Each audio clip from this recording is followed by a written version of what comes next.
రక్షాబంధన్ పర్వదిన సందర్భంగా సికింద్రాబాద్లో సందడి నెలకొంది.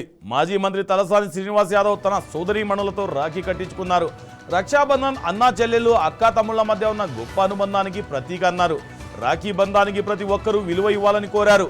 అనంతరం కాంగ్రెస్ ప్రభుత్వంపై తీవ్ర స్థాయిలో విమర్శలు గుప్పించారు. ప్రభుత్వం అధికారంలోకి వచ్చి 3 ఏళ్లు పూర్తవుతున్నా ఇచ్చిన హామీలను అమలు చేయకుండా ప్రజలను మోసం చేస్తోందని ఆరోపించారు. రైతు భరోసా, కౌలు రైతుల సమస్యలతో పాటు ఆడపడుచుల పెళ్లికి తులం బంగారం, ఆడపిల్లలకు స్కూటీలు ఇస్తామన్న హామీలు ఏమి చేశారంటూ తలసాని ప్రశ్నించారు. మళ్ళీ కేసీఆర్ ఎప్పుడు వస్తారా అని ప్రజలు ఎదురు చూస్తున్నారని అన్నారు.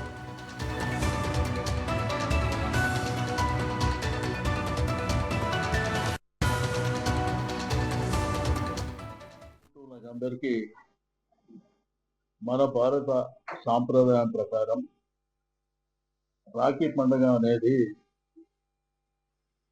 ఒక అక్క, ఒక చెల్లె, ఒక అన్న, ఒక తమ్మునికి విడిదీరి అనే అనుబంధం. ఈ రాఖీ పండుగ సందర్భంగా రాష్ట్రంలో ఉన్నటువంటి అక్క చెల్లెళ్ళు తల్లులందరూ సంతోషంగా ఉండాలని చెప్పి ఆ భగవంతుని ప్రార్థిస్తూ, రెండోది ఈ ప్రభుత్వం వచ్చి దగ్గర దగ్గర 3 సంవత్సరాలు అవుతుంది.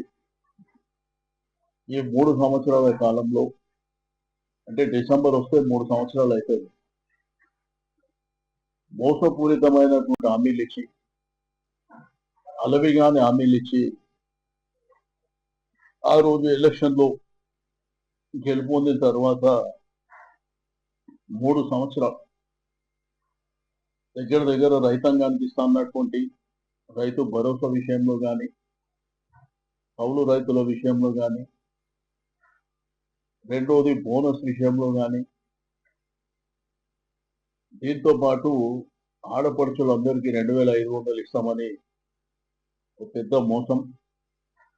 మానసిక వికలాంగులను మోసం చేశారు, బ్లైండ్స్ ని మోసం చేశారు. ఈరోజు సమాజంలో మరి చదువుకునేటువంటి చిన్నారులకు, చదువుకునే పిల్లలకు స్కూటీలు ఇప్పిస్తాను అదొక పెద్ద మోసం. ఆ తర్వాత నిరుద్యోగ భృతి ఇస్తామన్నది అదొక పెద్ద మోసం.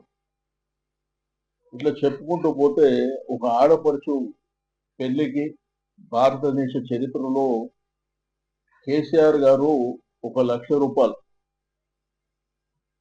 ఒక ఆడబిడ్డ ఆ తల్లిదండ్రులకు ఏంటంటే ఒక భరోసా ఇచ్చేటువంటి కార్యక్రమాన్ని వారు చేపడితే, లేదు మేము తులం బంగారం ఇస్తామని చెప్పి అది మోసం.